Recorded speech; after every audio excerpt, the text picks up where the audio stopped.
Nous lisons Matthieu chapitre 5, à partir du verset 1. Voyant la foule, Jésus monta sur la montagne, et après qu'il se fut assis, ses disciples s'approchèrent de lui. Puis, ayant ouvert la bouche, il les enseigna et dit: Heureux les pauvres en esprit, car le royaume des cieux est à eux. Heureux les affligés, car ils seront consolés. Heureux les débonnaires, car ils hériteront la terre. Heureux ceux qui ont faim et soif de la justice, car ils seront rassasiés. Heureux les miséricordieux, car ils obtiendront miséricorde. Heureux ceux qui ont faim et soif de la justice. Ils auront leur récompense. La faim et la soif de la justice, ça doit être un plaisir pour chaque enfant de Dieu, de désirer voir la justice régner et la vérité apparaître. On ne peut pas désirer voir la justice sans être soi-même juste. La volonté de Dieu pour les enfants de Dieu, la volonté de Dieu, c'est de marcher dans sa justice. Là, vous faites la volonté de Dieu. Heureux vous qui faisiez la volonté de Dieu et qui êtes même opprimés à cause de cette volonté de Dieu. Vous hériterez la récompense de rester juste. Le monde peut nous haïr, le monde peut nous rejeter, le monde peut ne pas nous accepter. Mais je te dis ce soir, il faut choisir la parole. Choisir être accepté par Dieu et être rejeté par les hommes. Vous savez, être avec Dieu, c'est aussi porter sa propre croix. Comme il dit dans le livre. Si quelqu'un ne porte sa croix et le suit, il ne peut être son disciple. Porter sa croix et suivre Dieu signifie toutes les attaques et les difficultés qu'on peut endurer dans le service. On assume, on supporte et à la fin, la récompense est grande. Heureux pour ceux qui vivent ici. Je vais vous dire quelque chose de très concret ce soir. Et c'est ce qui est écrit. Tous, nous qui sommes ici, mon souhait c'est que tous nous entrons. Mais il serait difficile qu'on entre à cause de quoi? D'une seule chose, l'incrédulité. L'adversaire de la justice rôde comme un lion rugissant. Il cherche toujours à s'aimer dans les cœurs la guerre, à s'aimer dans les cœurs la haine, à s'aimer dans les cœurs les murmures, à s'aimer dans les cœurs les mauvaises pensées. C'est une plante que tu ne dois même pas accepter qu'elle soit plantée dans ton cœur. C'est une plante qu'il faut dire non, qu'elle ne soit même pas plantée dans ton cœur. Si tu espères avoir la vie éternelle. Beaucoup parmi nous, tu regardes jusqu'à tu crois que celui-ci a compris. Après, tu vois ses réactions. Quand tu restes derrière comme ça, tu dis que allons seulement. Allons seulement. Et je parle. Et je vais parler encore comme l'apôtre Paul dans 2 Corinthiens 13 ici. Si ça vous dérange, examinez-vous vous-même pour savoir si vous êtes dans le Seigneur. Ce n'est pas difficile. S'examiner soi-même. La parole qu'on écoute ou la parole que tu lis, tu regardes si c'est ce que tu lis. C'est fini. Tu regardes si c'est ce que tu lis. Là, tu t'examines. C'est un miroir. Nous croyons la parole de l'Éternel.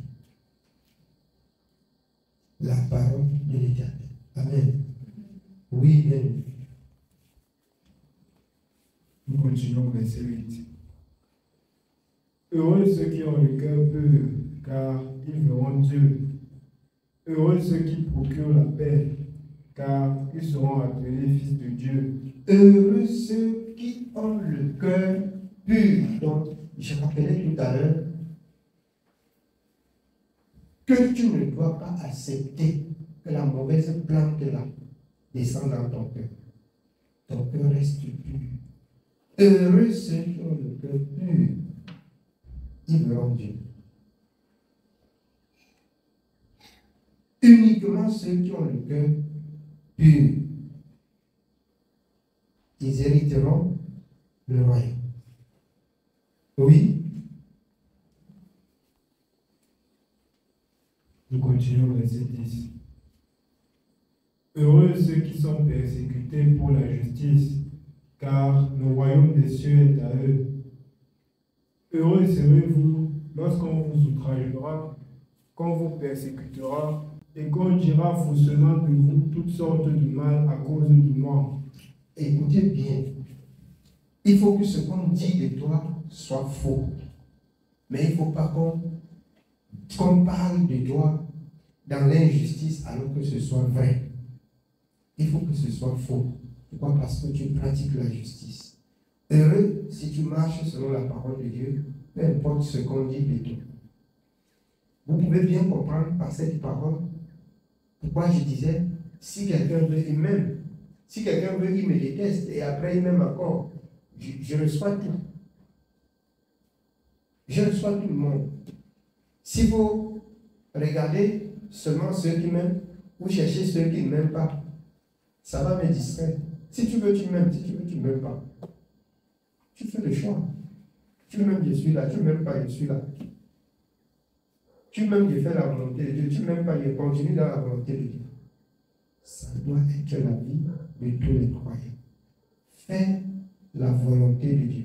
Qu'on dise de toi des choses qui ne sont pas justes, mais qu'elles ne soient pas la vérité.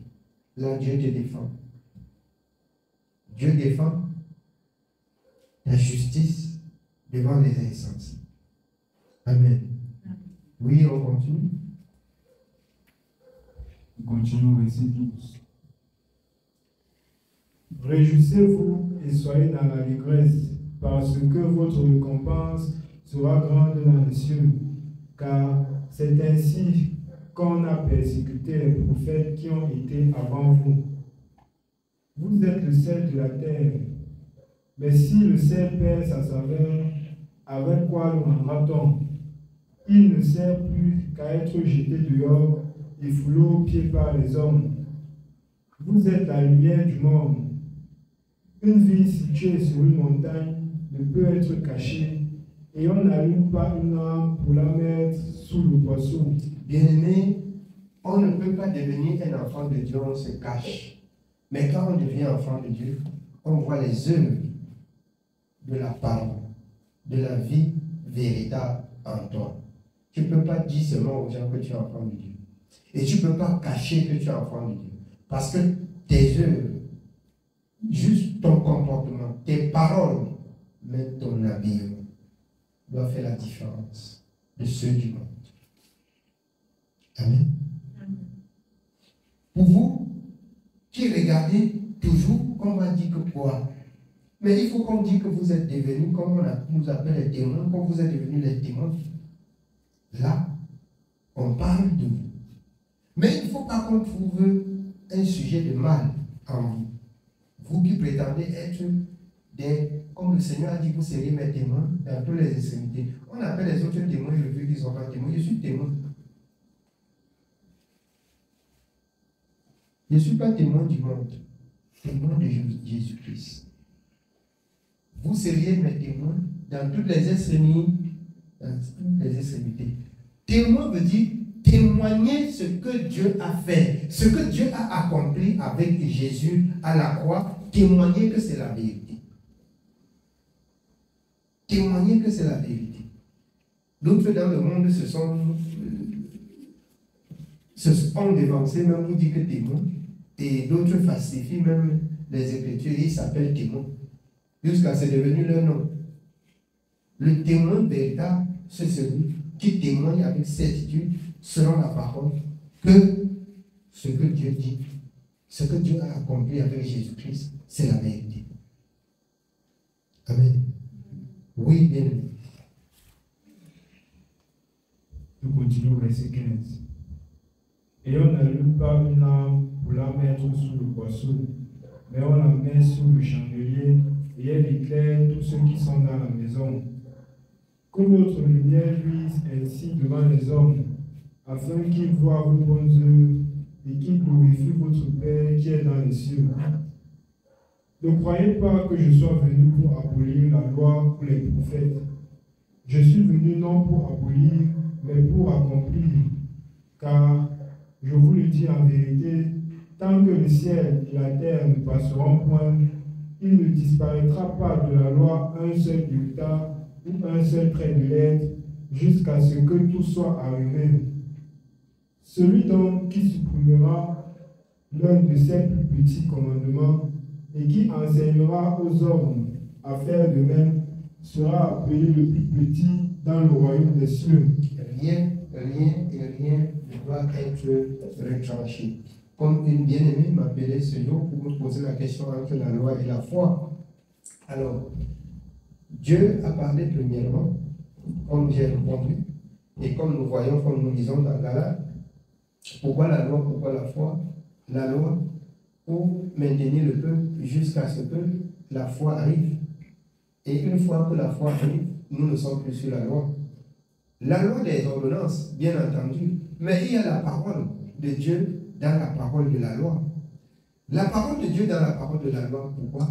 Parce que c'est quand tu pêches que la loi exerce son pouvoir sur toi. Quand tu ne pêches pas, tu ne connaîtras pas la loi. En conclusion de ce que je dis, j'ai souvent rappelé, on ne doit pas, la loi ne doit pas rattraper le juste, mais elle rattrape seulement le méchant. Quand vous rentrez dans la parole de Dieu dans le livre de Jacques, le procureur, quand il sort son âme, c'est qu'il y a des mauvaises actions. C'est pas ça? C'est qu'il y a des mauvaises actions. La loi exerce son pouvoir sur l'homme quand l'homme a péché. Or, qu'est-ce qu'il y a encore différence entre la loi et la foi? Alors, plus la foi vient rendre la parole encore plus exigeante. À la loi, il y avait des péchés qui méritaient qu'on offre le pigeon, qu'on offre le ceci, qu'on offre... Quand les gens entendent passer de la loi à la foi, on pense que non, on a légalisé le péché. Quelqu'un peut pécher et demander pardon. Jésus a tout payé, comme les religieux le disent. Tu cimentes ta place en enfer. Tu coules ta dalle en enfer. La foi est plus exigeante. La loi ne pouvait pas conduire l'homme à la perfection. Vous savez? Alors, aucun pécheur n'héritera le royaume des cieux.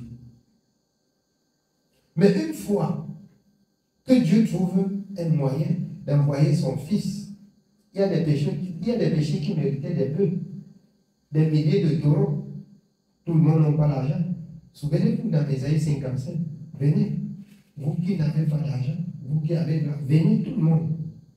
Parce que Dieu a donné l'agneau qui ôte le péché du monde. Voici l'agneau de Dieu qui ôte le péché du monde. Entrez seulement en lui, mais la seule chose que Dieu soit exigeant là-dessus, prenez le pardon, allez et ne péchez plus. Parce qu'il n'y a plus un autre Jésus qui va mourir à la croix. Il n'y a plus un autre Jésus qui va mourir à la croix. Il n'y a plus d'autre sang qui va couler. Ce sang a coulé une fois pour toutes. Et celui qui entre dans ce sang a déjà le pardon. Ce n'est pas, on ne renouvelle pas le souvenir du péché chaque année avec des taureaux, des sacrifices. Une fois qu'on a fait, une fois que le péché est pardonné, nous ne devions plus retourner parce qu'il n'y a plus un autre Jésus qui doit être crucifié. On a arrêté les moutons partout. Donc si tu commets la faute et que le lendemain il faut encore égorger, tu peux aller prendre pour égorger. Mais allez prendre un autre fils de Dieu. Dieu a dit son fils unique, il n'y a pas deux. Il va mourir à la croix. C'est pour cette raison que les gens qui aimaient le péché exigeaient que Dieu doit être servi selon la loi prescrite par Moïse. Vous n'avez pas vu dans Acte 15 avec les apôtres, qu'on exige d'autres pharisiens, ils recommandent qu'on exige que Satan doit exécuter la loi des ordonnances de Moïse. Mais là-dedans, il y avait même beaucoup d'avantages. On est bon, il mange la viande. Ah, c'est ça. Hein? On tient les hommes captifs. Mais nous avons, par la grâce, reçu un sacrifice pour l'éternité, Jésus-Christ. Comme à cette femme pécheresse, moi aussi, les pharisiens ont dit, Moïse a ordonné qu'on la lapide. Moi, je te condamne pas. Va et ne pêche plus, de peur que quelque chose de pire ne t'arrive. Amen.